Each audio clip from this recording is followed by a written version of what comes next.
My sister is 30, I am 22. 10 years ago, my sister had a miscarriage. Obviously, it was devastating for her and the whole family, and it took her a couple of years to fully heal from it. We're still not 100% sure why it happened, but it was a one-off, and she's since had 3 very healthy, beautiful children, including a set of twins. So here's the thing. My sister and I don't really get on. She resented me as a kid because she had to share Mom's attention and because she thought Mom left her dad to be with mine. Never really grew out of that resentment, and she was pretty much my biggest bully throughout childhood and my teenage years.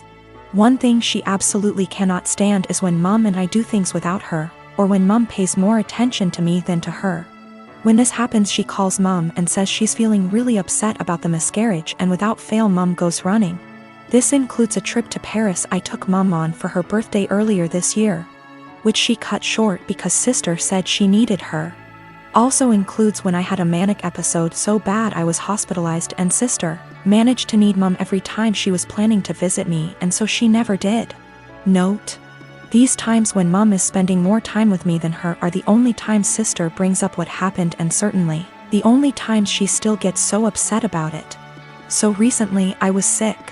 Like, don't leave the bathroom for days, can only keep water down sick. Didn't manage to get the doctor, but I think it was norovirus. It lasted about a week. Mom was popping in daily on her way home from work to check on me and stuff. On the last day of being seriously unwell, when I felt I could eat again, Mom offered to make me some soup while she was there, which I accepted. She was halfway through making it when sister called her saying she was upset about the miscarriage, and she told me I'd have to finish it myself because she had to go. I didn't say anything to Mom and I finished making the soup. But I sent my sister a text saying she really needs to stop bringing it up for attention because she can't bear me getting some instead. I guess she told Mom and her dad because I'm hearing from all sides what a horrible, insensitive, selfish bastard I am, and how dare I say that to her. I understand she may still be traumatized. I just think it's really weird how that trauma solely manifests whenever I'm getting attention and she isn't. My unmarried partner lives with me and my children, who are 7, 12, and 18. He has 2 children aged 5 and 13, but they live with their mother. We've had his kids over whenever we can and I enjoy it. However, they are very different to mine, who are all mostly easygoing and respectful. And it has been just the 4 of us for most of their lives. His kids are very loud, destructive, and demanding often. We made the adjustment, and eventually they started staying over every other weekend. But his son, Spencer, has become harder to deal with over time. He'll blow up if he doesn't get his way, insult my son if he loses a game, goes into the bedrooms and takes things without asking, complains about every meal we make, expects us to buy him whatever he wants no matter cost, and generally acts like a spoiled brat. He can also be sweet, of course. He's a child and he's not evil, but this is fairly constant. We don't let it slide, but I also want to give him benefit of the doubt. He's 13, he could be acting out for lots of reasons with a weird family dynamic, I'm sure. I try my hardest to help him feel comfortable and heard //us, but his entitlement is rampant. It started to stress my kids out, and yesterday was the last straw for me. We were all about to go to the mall when my 12Y //O son asked if anyone had seen his birthday money. He had $100 saved, disappeared from his desk. Everyone, including Spencer, looked everywhere. Spencer even asked my son if he'd spent it and forgot, or if he'd left it at school, etc. Spencer then went outside to sit in the car alone and wait to leave. My partner went out to talk to him, which eventually led to getting him to empty his pockets. He had stolen the $100 to spend at the mall. My partner told him off, texted his mom about it, and told me, then gave it back to my son. Quietly furious, we went out as planned after a talk with Spencer as to not ruin the day for the other kids. He didn't seem to feel guilty at all, even asked us to get him a $120 jacket while out. Once they were back at their mom's, I told my partner I don't want Spencer in the house anymore, at least for now. I do love his kids, and I don't want them to not see their dad. My partner has a house he doesn't use, so I suggested on those weekends we take the kids there for now. Then when any of mine aren't feeling it, they can go home and he / we can get some quality time, and so his kids don't have to share his attention as much. He thinks this is dramatic, an overreaction. I've told him I'm open to other ideas but won't budge from my stance. I don't want my kids feeling like they need to guard their space or to be uncomfortable in their own home. My youngest has autism and gets overstimulated with them around sometimes. He gets along W/5Y/O but needs breaks. My 12Y/O is quite anxious and 18Y/O has bipolar disorder. They're introverted, home is their safe haven and weekends are the only real free time they have. But I also don't want to be unfair to his kids. I've been out of the closet since I was 17, in 2007. When I came out, people in my family said some pretty hurtful things, which I totally expected. Being from a Southern Baptist family God, it hurts to admit this but my older brother at the time seemed very receptive, surprisingly. He told me that if my dad ever gave me any trouble, to call him and he'd talk to him. That was really the last time we talked about it. Flash forward 13 years, I'm 30, and I'm getting married to my fiancé Scott next year in April. If COVID so graciously allows. I started putting a package together of fun things from my brother and I's childhood, all with the intention of asking him to be my best man. However, he called me 2 weeks ago, claiming he's wanted to talk to me about this for a long time. He went into the long tangent about how being gay is wrong and isn't what God wants. He said he thinks Scott is a nice guy and he loves me, but he doesn't think it's right that we're getting married. It was quite a shock as Scott and I have stayed with him multiple times when we visit my hometown.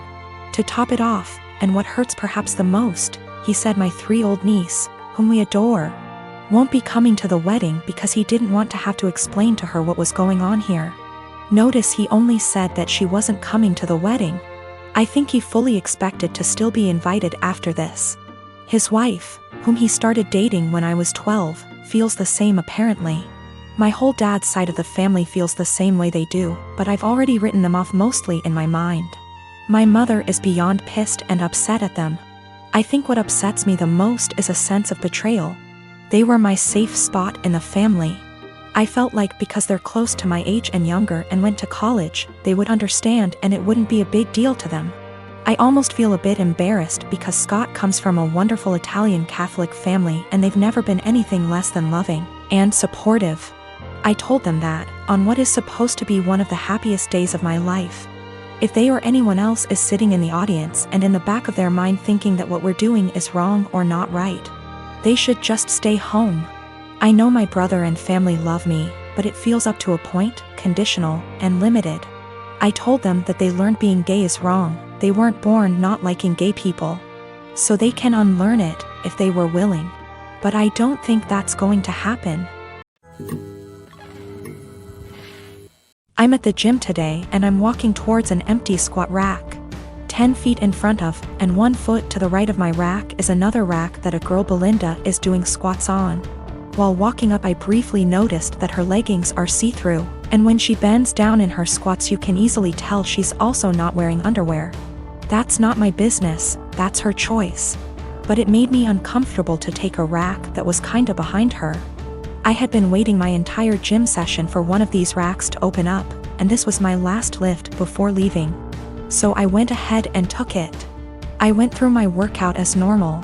After every set I check my phone for 5 to 20 seconds. I track every single set for every single lift in a spreadsheet to note how much I lifted and for how many reps. Sometimes I need to remind myself what I did last week to make sure I'm progressing. Sometimes I'm just checking the time. Sometimes I'm changing the song on my Spotify. Tonight specifically, there was a very important basketball game being played, so I wanted to keep up with the score. So I use my phone a lot at the gym. I finished my 3rd set when Belinda turns around and walks up to me, with her phone up yelling, "What the are you doing?" Perv stop pictures of me. I'm caught completely off guard, but I explain that I'm just taking notes on what I'm lifting. That I'm not paying attention to her at all. She's being extra loud so other people are looking at me, plus she's recording me, and she demands I go through my pics /vids to show her what I was recording, and I delete the ones I took of her. I try to again explain I didn't record anything of her at all. She's yelling that if I have nothing to hide I should have no problem showing her, so I insist on going to gym management. Once at the front we both explain our stories. She's still recording.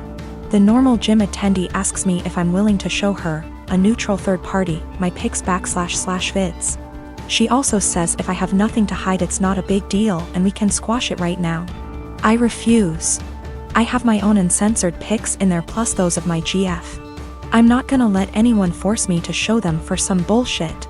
I do show her my spreadsheet which shows it's been revised over 15 times in the past 50 minutes. So that proves what I was using my phone for. That was received well, but they still expected me to prove my innocence. I told them they need to review the cameras. Apparently only the manager has access to them, so I was told he'd call me before the end of the night, in about an hour. My GF tells me I should have just let them look at my phone because she doesn't mind and it would have cleared this all up. But I mind. I get that someone wouldn't want someone taking pics of them. But violating my privacy to prove I wasn't taking pics of you crosses a line for me. Just talked to the manager. He checked the footage. He couldn't see what was on my screen in the footage. But he said it looks like I had my phone pointed towards the ground right in front of me the whole time. In his opinion, not high enough to even take a pic of her, and never angled in her direction. Apparently I was gonna get banned from the gym if the cameras didn't absolve me. And also I'm not the first person that has been accused by Brenda, but she legit had a creeper before.